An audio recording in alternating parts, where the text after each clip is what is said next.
You know who it is, the horror flick digger did Super 6 Big Mitch. And I'm kicking in those with those three O's. And I'm bringing 28s, 101s because we Vegas sons. It's the Chronicles. And you in the Meadowlands. Yeah, you in the Meadows, man. And you already know what made me. I'm a 530 baby. Hubba dub. Boom. 22-inch thing, scrub. Nah, I'm just playing. Welcome to Vegas Chronicles with the whole Super 6 Big Mitch. And y'all already know what we do. We do what we do. Come on, man. I'm about to get up and walk away if y'all get to acting like that, man. We kick actual factuals over here. You know? Shout out to everybody that's been supporting my small platform, man. Y'all know what I do, man. I answer questions, man, and about Vegas. We're gonna be moving on to other things, but I'm gonna keep it right here for now, because a lot of people got a lot of questions. But first, before I get started, man, let me clear something up, man. It concerning the View. The View has responded. Hey, check this out. I told y'all on my last video that the Valley View gangsters turned Northtown, right? Soon as I did that video, not even 2 minutes, a dude came on there. Brother, you giving out false information. We ain't never turned Northtown. Hey, but that was a rumor, man. It was started by school, man, burnt out school, man, and I don't even want to get into that because I should have known school. He on them drugs, man, and I don't even want to bring school, but I was corrected, man. The View got right at me, man, and it's not true. The View claimed West Side. Let's get that straight. So when I said that the View turned Northtown, that was from information from a dude that was from Valley View, but he not too right. You know what I mean? So to correct that, Valley View never turned Northtown. They always was West Side. So let's straighten that out right there. Now, as far as them having a relationship with the Grape Streets, a relative of mine got at me who's from the View too, Willie. And he told me basically this how Purple came into play up in the View. Now, this is what he said. This is the View speaking. This is not me speaking. This is the View. That's why I'm going to bring people on here so you can hear from them. Okay? But he told me that when my cousin Ricky was unalived, when the incident happened with the Donnas, the colors were already taken. And Ricky brother Mackie, rest his soul.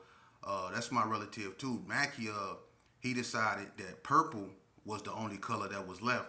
So he bought 100 purple bandanas, and he put Ricky on them. And that's how the View, started pushing purple rags. And it had nothing to do with Grape Street. Now, whether the View had something to do with Grape Street prior to that, I don't know nothing about. He didn't say nothing about that. But as far as this View, VVGC, no, they have nothing to do with the Grape Streets. And that the purple was basically bought into play by Mackie in regards to his brother Ricky.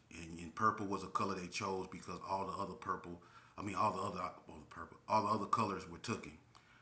Which makes sense. And even though they Crips, I could see why they chose purple instead of blue because the Donnas were Crips and they were blue, so it makes sense. But anyway, that's the View speaking. Shout out to the View, man. One thing about Valley View I can say, is that before the incident with my cousin, I think that happened back in '89. When the incident with my cousin, the View was always cool. Inglestead and all them places up over there, man. My grandma used to stay on Van Nert. And I grew up in the View, and the View always been cool. They always was about their money over there, man. If you couldn't go to the View and get along, man, and then it was something wrong with you because the View was always cool. They wasn't know nothing like that, man. And I respect the View because they stayed in their own lane and they did them. Didn't nobody go over there and push up on them and take over their neighborhood or nothing like that. They was always Valley View. People knew what the View stood on, and they was all about their money. But in '89, after Ricky, lost his life, that's when things started to take a turn from the worst, and they really got active. Cause Mackie, I'm gonna keep it real. At the time when the situation happened with Ricky, the Gersons and the Donna Streets were allies, and I kind of felt some type of way. Bread always kept me in check, cause I always felt some type of way about what happened to my cousin Ricky. You know what I'm saying? So that's why I always had a sour, or let's just say disdain per se, if you want to put it that way, toward Donna when he came to that. But anyway, yeah, when that happened to Ricky, the View really got active. And I'm gonna tell you something. A lot of people think when it comes to small gangs in Vegas that you think about the Brownies, Sydney Sue, Bonanza Village, White Street, ABM, and stuff like that. But what people don't understand is that it was two small gangs besides 40 Block and all them that was feuding, and it was a real feud, and that was Valley View and Vegas Heights. And a lot of people don't know that the only street that separate Valley View and Vegas Heights is Revere, right? So if anybody know what Revere is, it's a street that sits in between these conglomerations of houses, and on one side is Valley View, and then on the other side is Vegas Heights. Now, Vegas Heights is home to what was once the undercover Crips, and Valley View was home to what was known as the War Babies back then. Now, the War Babies and the undercover Crips, I don't know what their relationship was like. That's why I got to bring the View and some people from Vegas Heights on here so they can speak on that. But I always knew, I'm going to just keep it 100 with you, and this is my opinion and my opinion only. But when it came to, the War Babies was always harder. People say what they want to say about the War Babies, you know what I mean? I never heard them say that the War Babies was sorry or nothing like that. The War Babies was about their business. But the War Babies was always harder to me than the undercover Crips. I'm just keeping it real. The War Babies were more active. They got into it with the PBs and Pirus, more. They were just more out there. They got into it with the Gerson more. That's how Cornbread became who he was, because he got into it with the War Babies. You know what I mean? But as far as the UCCs go, it's not a lot of big names over there. You hear GQ Main Chaney and things like that, Boy and all them, but you don't really hear about big names over there like you do in Valley View when you got like War Baby Buck, Bo Jurgens, Big L, all them up over there. Everybody know about them and what they was about. But the undercover Crips wasn't really hard like that. The Vegas Heights Rolling 50s, when they formed an alliance with the Rolling 60s, that's when they became a force to be reckoned with, because they had the 6-0s as allies, and that's when the undercover Crips became Rolling 50s. So when they became Rolling 50s, they was a little bit more, out there than the undercover Crips. But that was a whole different generation, But I would say that, the View and the Heights, they had a war that was people that don't talk about, that was kind of, it was kind of bloody, And I witnessed a few incidents between them, that's their business. What I would do is I would bring them on here, and if they want to speak on that, that's on them. But there's been some incidents when them cats that was at each other's throats, you know what I'm saying? So I'll give them that. But shout out to the Valley Views, you know what I'm saying? Shout out to everybody out there that's doing the positive things, that been through the storm, and using the storm, you know what I'm saying, to navigate the future, man, and to teach these youth which way to go, And another person asked me a question about the Pueblos. Unfortunately, I'm a little bit before the Pueblos time. I think before I left the streets, it was no such thing as Pueblos. I think when I left, it was known as Dogtown, if I'm not mistaken. And to me, in a hoop scout, because on the street I knew nothing of Dogtown, but in the hoop scout, in the joint, the Dogtown rolled with Northtown. Even though I think they on the east side or whatever, the Pueblos, but I think Dogtown rolled with the North.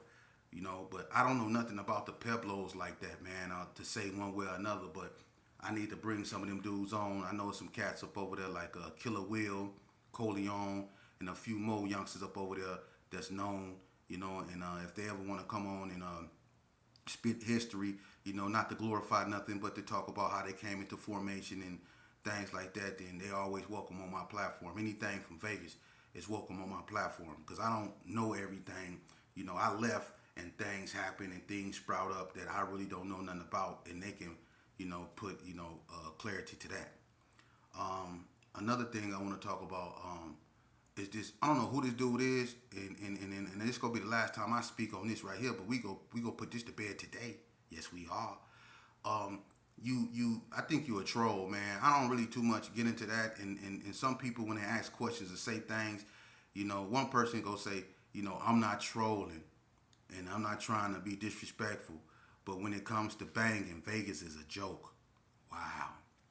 They said that when it came to banging, Vegas is a joke. So I guess everybody that's not here no more, that's under that grass, is a joke. That didn't happen. That it's neighborhoods that got wiped out through the gang banging. That's all in our head. And then the cat go say Backstreet came out here and did what they wanted to and set up shop in the middle of blood turf. Look, man, can't nobody set up nowhere in the middle of nothing, man, and don't expect bad things to happen. What Backstreet tried to do is something because they didn't know no better. I guess they didn't know where they were. And when they set up wherever they set up at, it was no sleep up over there. They're not over there right now for a reason. And when they went to the penitentiary, it was even badder, and could nobody save them, you know. And there was a lot of Cali boys, you know, especially people like Grapes, you know what I'm saying, that wasn't feeling Backstreets, that didn't care nothing about them, you know, and let it, whatever happened to them, happen to them. And them Bloods and them Gersons basically destroyed them dudes, especially up in the hoop scout. Now, I ain't being disrespectful neither, for real. But I'm going to keep it 100 with you. When some cats got come from out here and they poke their chest out, they be jokes. For real.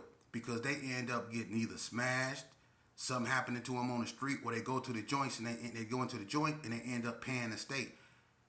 You know? Now that's the thing. How many dudes then came out here from other states and had to pay the state? They had to pay Vegas dudes to stay out here. They had to pay Vegas dudes to stay on the yard. And don't even get me started with some dudes that came out here and went to the joint and didn't want no problems. You know what I'm saying? Didn't want no problem. They didn't want no problems to the fact that they went and got them a boy and laid up with a boy. And don't get me started. You know what I'm saying? Because everybody remember Smokey from Grape Street. Yeah, y'all want to go there? Let's go there. Everybody remember Smokey from Grape Street, Snoop brother. He had a boy look like George Foreman. This boy forearms was bigger than Mike Tyson's, named Dominique. He used to lay up in there with that boy every day. They used to go to lunch, dinner, and all that. When it came to activities on the yard concerning Vegas and Cali's, he wasn't participating in that. He was laying up in there with that boy. That's what he was doing, busting razor bumps. Yeah. And that smelling like Speed Stick Talc. That's what they was up in there doing. Let's just keep it real. And there was a bunch of cats that was from out there that came out here doing that. Now, do y'all want to talk about that?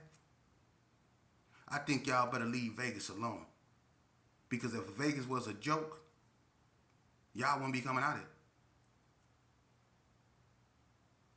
For real.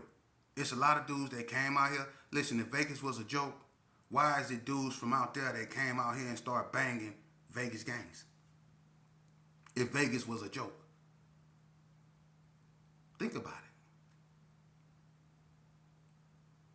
Half of Herbie Gershon come from somewhere else, especially California.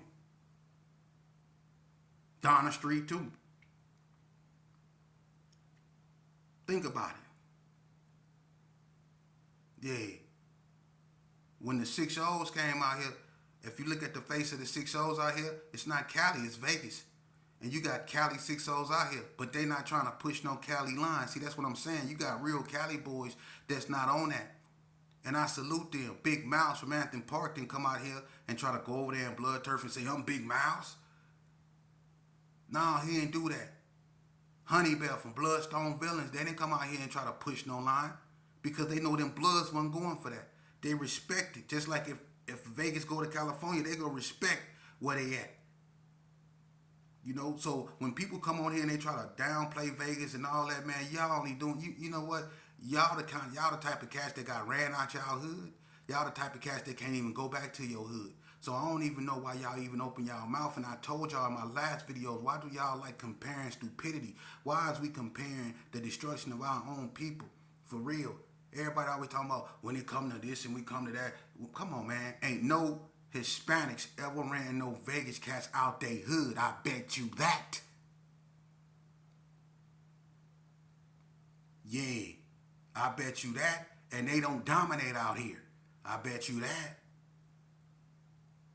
We don't allow ourselves to be, you know, separated and stuff like that.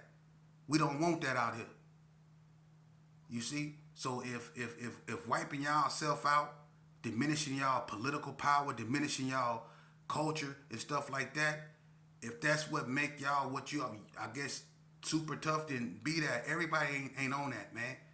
It's mamas out here that still suffering the loss of their children. I'm more receptive to that than trying to pat myself on the back because I done destroyed my own people. Who does that, man?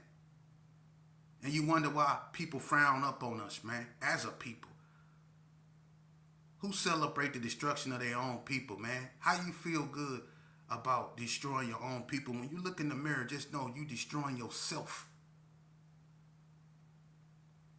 For real, yourself.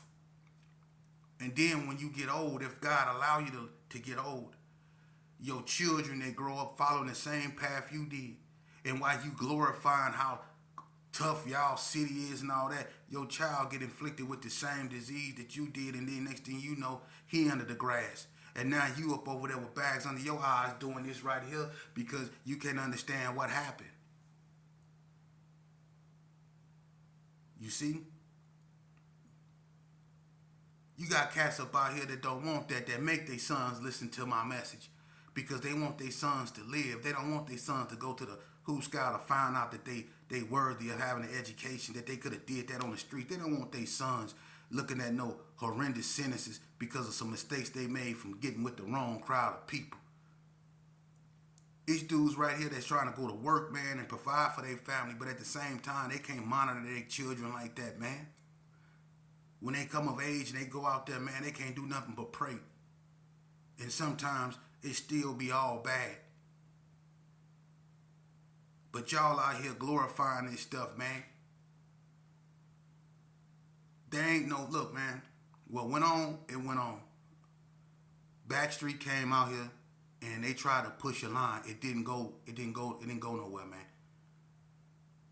I don't care who you are. The Gershon can't set up shop in the middle. As big as the Gershon was and is, they can't set up shop in the middle of Blood Turf during that era and expect it to be all good. Ain't nobody go set up shop nowhere in nobody hood. That's why it ain't never happened like that, man. It probably happened out there, but it didn't happen out here like that, man. Vegas don't have a bunch of gangs like that. It don't. Vegas isn't a big state. It's not. But we had our own story. We have our own story. And there's legends out here that Cali boys respect to the utmost. It's dudes that came from Cali that's out here that claim Vegas, that's from Cali. You see? So it's not about that, man. I think it's people who really don't have no self-esteem and self-image and really is nobody's where they come from and try to make themselves somebody by going at other people who know nothing about them. You know?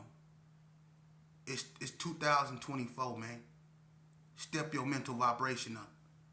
It's about saving the youth. You understand me? It's about saving the youth. We ain't trying to destroy our youth. It's about saving the youth. And a lot of people don't want us to save the youth, but who are they? I'm going to keep bringing these messages, especially when it comes to Vegas, man. Because let me tell you something. The most violent years in Vegas, hands down, the most violent years in Vegas, man, was, let's just say, 96 to 2003 when they indicted the 60s. Because during that era, 96 to then, you had NTG versus Gershon, ABM versus Gershon, you had North versus West, Paru versus Donna. You had so many different neighborhoods going to war against each other, man, during that time. You had the Backstreets, they was at war. You know, you had the Gershons in the 60s at war. It was just so many different type of wars, man. It wasn't even funny. You had White Street versus West Coast. It was just so much. Them was the most violent years because that was the year of gang banging. That was gang banging. Them years right there, that was serious gang banging. Then you had the cliques, the squad in the wood. They sprouted up. And that changed everything because everything became from, it went from being about gang banging to clown dancing. How the hell you get into it with somebody over clown dancing? I ain't never heard about nobody starting banging because somebody was in there dancing and someone stepped on my shoes. I guess what they meant when they made that song, huh? Do what you do, but watch my shoes. Do what you do. Y'all really took that serious, huh? Do what you do, but watch my shoes. Y'all remember Boosie them came out with that? Do what you do, but do watch my shoes. Yeah. Y'all really took that serious, huh? I tell you one thing, man. Listen, I'm going to keep bringing you Vegas Chronicles because you need them. It's medicine for the mind. It really is. I'm going to keep bringing you Vegas Chronicles. I don't claim to know everything. I don't want to know everything. I don't. But I know enough to sit here and come to you with all my flaws and all my everything. I'm going to sit right up in here and I'm going to speak to you and I'm going to speak this realness until you hit me. Somebody got to do it. I'm strong enough to do it. I told my community up, man. What you sitting here looking at is a dude that was very disliked in these streets, man. And I wasn't disliked because I used to run. I wasn't disliked because I used to do this. I was disliked because I was out there putting in that. That's why I was disliked, because I was out there doing that. Yeah. That I was out there putting in that. Yeah, I was out there doing that. For real. That's why I was disliked. So when I bring you this, man, notice that it ain't too many people that's trying to bring you this. For real. I don't care where you from or what city you stay in, man. It's all the same. A mother tears is a mother tears. Her pain is her pain. And ain't no mother, I don't care where she stay, ain't no mother that truly love her child trying to bury it. They not. You got all these cats that sit here and I don't knock nobody for, to each his own. That's the diversity of thought when it comes to platforms. But let's focus on the problem. The problem is us. We talk about everything but us. We can't make nobody like us as a people. We can't. And we so focused on that, trying to be respected by other people. But when our biggest flaw is that we don't respect ourselves. Our biggest flaw is that we don't like ourselves. We got to start working with one another. We are our own worst enemies, not the people we trying to get to respect us. We are our own worst enemies. People see how we treat one another. So no matter how much you plead and beg, they not going to respect you until you start respecting yourself. That's how that go, man. And you know what? People, and then that's not hard to do, because if it was easy, we would have been done it. Don't nobody hate on another brother more than another brother. Come on, man. We became disconnected from who we are when we started looking at our women as bitchs. When we used to look at them as queens, we stopped looking at each other as brothers and started looking at each other as the N-word. See? All this stuff our grandmas and great-grandmas fought. They blood, sweat, and tears for, we undid. We went out there and just started acting like we ain't got no sense. But we want people to respect us. Who will respect the cat that won't go to school? Who will respect the cat that disrespect their own parents, that disrespect women, that disrespect people that have nothing to do with what they're going through? Who respect them? Who respect people who walk around a clenched fist, frowned up all day, looking to fight or just be violent? Who want to respect that? A person you can't even approach. A person you can't even have a meaningful conversation with. Who want to respect that? You know? I don't want to have no drink. I don't drink. I don't want to have no drink with you. I don't want to have no nothing with you if I can't have a decent conversation with you. I don't want to have nothing with you. For real. If I can't have a decent conversation with you, because that's what we need to start doing, is talking to each other instead of at each other. We got to start looking at each other as I would look at myself. Because you are me. We are one. When I do something to you, I do something to me. You see? We got to start looking at each other as that. Because before all this stuff happened in 85, and it seemed like everything came into existence in 85, the epidemic, the drug epidemic hit in 85. It seemed like pre-85, before that, all we had was one another. We split everything we had. And even if we had a disagreement and we had to come to fisticuffs after we got through, we went and bought freeze cups. Or we hung out. And growing up, doing this here, stopped people from being bullied. Because when you did this here, you realized it was some people that you didn't want to do this here with. You ran into some of them dudes that you knew that can do this here. You see? That's how you found out who was who. But it was all love. Now look, after we done tore up our neighborhoods, after we done destroyed our culture, we sitting back on the ruins of it, of what we did. And we saying, hey, respect me. Or I'm a victim of this, or I'm a victim of my circumstances. We say that after we sitting on the ruins of what we tore up.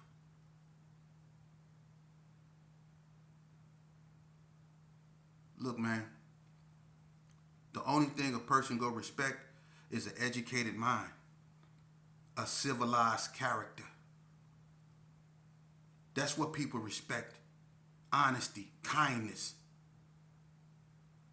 People that show empathy and compassion. People that might be